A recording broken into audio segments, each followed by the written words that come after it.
kahit alas 12 ng umaga, ay alas 12 ng madaling araw, porke alas 12 ba ng madaling araw, hindi ka ma-involve sa incident na traffic, ay accident. Di ba? Mayroon na eh. Kaya yun yung problema sa mga motorist minsan.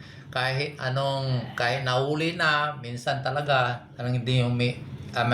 hindi gumagamit pa ng helmet. Number 2, yung na nabanggit kanina, yung wearing of reflectorized vest.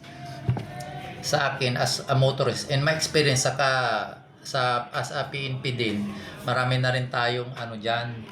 Minsan kasi yung mga ilaw ng mga sasakyan, medyo may sa kalumaan na, medyo hindi na masyadong makita.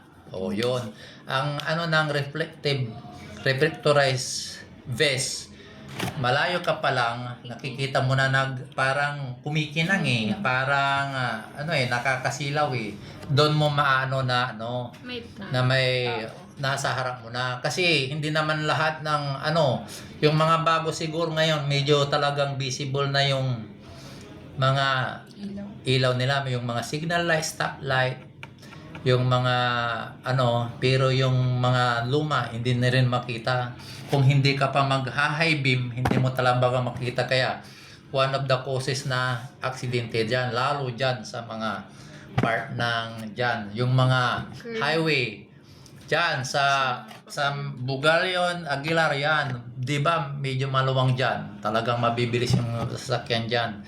Kung hindi ka yung anong tawag dito, yung driving mo dapat defensive driving ka pala. Dapat alert ka. Yung pag medyo malaki, high beam mo, baka ako ganun ginagawa ko eh. Pag medyo malinis, wala akong nakikitang iyaw, minsan hina-high beam ko para maya-maya ay may likod pala. Yung mga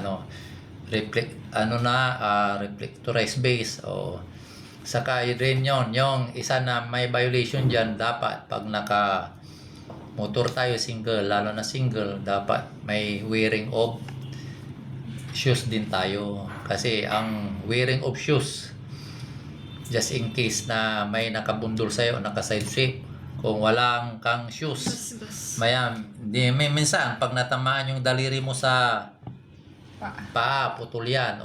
Pero pag may wearing of shoes ka, may protekta pa rin, na mapipilayan ka lang, hindi masyadong Kaya yun yung mga dito sa Pilipinas, yun lang namang yung mga protective helmet, wearing of vest, saka yung shoes. Yan yung mga sinisita natin, lalo na paggabi. Kasi dyan talaga may experience sa Lingayen, hindi naman anong tawag dito, hindi kami nawawala ng vehicular. Isa pa in addition, yung driving while under the influence of liquor, yun isa rin yun. Intoxication. Kasi intoxicated sila. Kasi yung reflex time nila medyo mabagal eh. Pag kunwari, siyempre inaantok, pag nag-stop yung nasa harap, yung medyo mabagal yung reflexes mo. Kaya yun, isa rin yan na nagkaukos talaga yung mostly, kung di ko sabihin, mga 70% pag involved sa vehicular accident, mostly yan under influence of liquor. Yun yung based on experience natin. Sir, yung municipal ordinances wala ba sir municipal ordinances regarding sa pagsusuot ng jacket tas pants?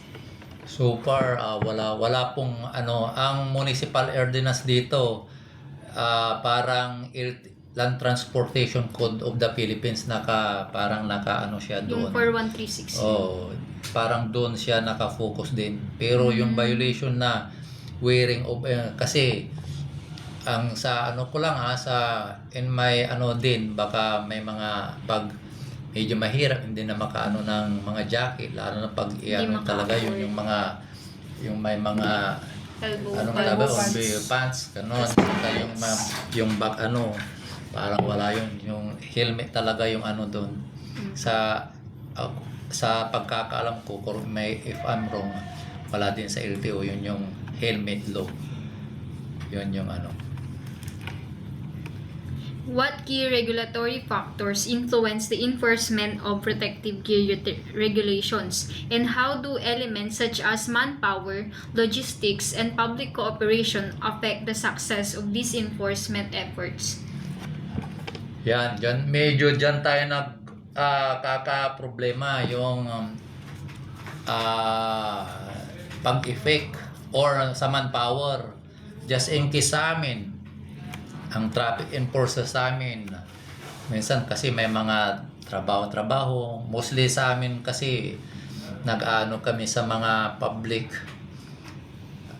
security, yung may mga fiesta dyan or may mga events, kami dyan na talagang nagfo-focus kami dyan. Nagfo-focus rin kami, kaya lang kasi dito sa Lingayen may ano na rin kami, may kasama na rin kami yung public order and safety. Sila yung nagmamanage ng traffic, pero just rush hour, pag wala naman kaming ginagawa, tumutulong kami dyan, lalo na pag rush hour. Yung vehicular accident, sa amin talaga yon. O yung sinasabi ko na manpower, o sabihin na natin, talagang sa manpower din tayo kinukulang. Kasi kunwari sa town proper may police, pero sa mga baryo Wala. responde na. Ang ano mo na lang, makakikita ka ng police pag nagpapatrolling or nagre-responde sa gulo or vehicular accident. Talagang yung ratio ng population natin kulang. Ang target talaga ng PNP sa amin, sa PNP 1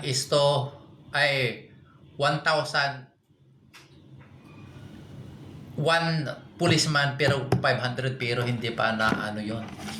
Oh, just in case, sabihin na natin, bigyan kita ng ano, may observation ko. Kunwari, ang Lingayen na, ang total population na natin, lampas 100,000. Oh, sabihin na natin. Sabihin na natin 30% dyan. Malamang 30%. Within 7 katao siguro per family. Ito na. Ang families dito, 37,000. Sabihin na natin may sasakyan silang isa. So, 37,000. Ang vehicular. Pera pa yung nagtatrabaho sa census natin, sa Lingayen lang yon. Pera pa yung galing Bani, galing Anda, galing na nagtatrabaho sa mga province kasi capital town tayo dito, di ba? O sabihin na natin 30,000. I-divide nyo na 80 personnel. 67 divided by... Oh, ilan yun ang ratio? Ano mo? Ratio mo? 67,000 divided by Hindi, 37,000 divided by 80. Sabi mo na, 85. Sabi mo na, oh. Yung 85, 1,000. Ay, 85 personnel. Kasama na yung ano yun dyan. Entire force namin. 435. Oh, 435. 1:435. Oh, yung sabi kong 85, kanya-kanyang trabaho yan. May admin, may desk officer, may investigator, etc. Hindi talaga nagko-concentrate dyan. O sabihin na natin, ang ano dyan, 40. So, isang tao, ang babantayan niyang sasakyan, 440 ka na. yan, ilan yan? 440. 435. 435 pa. Oh. Sa tingin nyo, yung 435 mababantayan, di ba? Hindi yun yung manpower natin. Saka yung ang alam ko diyan yung dapat maalam tayo sa batas kasi minsan nagkumuha lang ng license, kung hindi nyo naman alam nyo naman kalakaran diyan, minsan hindi talaga dumadaan sa proper. Di ba? Oh, yun. Kaya na nagsabi, yun.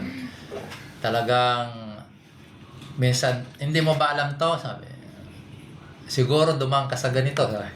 Yun. Talagang kalakaran yan, Kaya, hindi maalam sa batas trapiko, yun. Yun yung namin. Kasi, minsan, sample na lang sa amin, naka-blinker kami, lalabas kami dyan sa police station.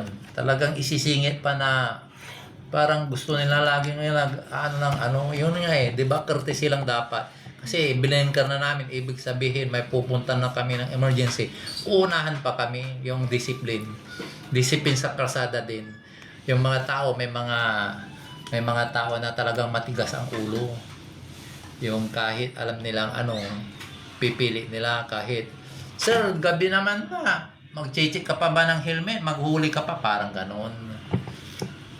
Kaya isa din yan yung anong tawag dito, yung information drive. Dapat yung information drive natin, lalo na sa mga batas sa LTO.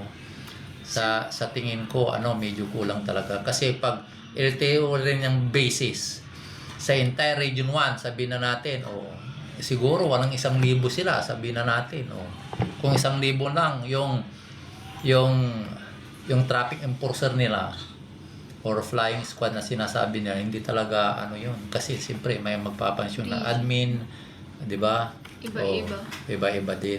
Tulad dito, parang yung checkpoint nila bihira lang talaga, hindi, kasi sa manpower nila.